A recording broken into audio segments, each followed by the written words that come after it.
আমরা কি চা খাবো না নাকি? মনে আছে ওই দাদুটার কথা? ওই করোনার সময় যে এক দাদু ভাইরাল হয়েছিল। ওনারা নাকি করোনায় যখন সবাই বাড়ির মধ্যে আবদ্ধ ছিল, তখন ওই দাদু বেরিয়েছিল চা খেতে, আর পুলিশ ধরতে ঠিক এই উত্তরটাই দিয়েছিলেন উনি। আমরা কি চা খাবো না নাকি? মনে পড়তে হাসি পাচ্ছে। না না, আমি অবশ্য এটা করোনায় বেরোইনি। আমি এমনি বাড়িতে চা বানাচ্ছিলাম, আর তখন ওই কথাটা হঠাৎ মনে পড়লো।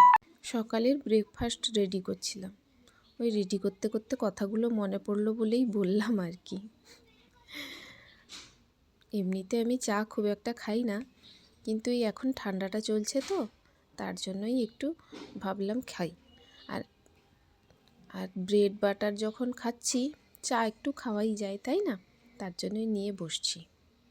জানেন, যখন কলেজে পড়তাম, এই ব্রেড বাটার আর তার সঙ্গে ওপর থেকে চিনি, আর ওই ক্যান্টিন ছিল কলেজের, ওই ক্যান্টিনে খেতাম। আর ক্যান্টিনের মাসিকে বলতাম, মাসি বেশি করে বাটারটা দেবে।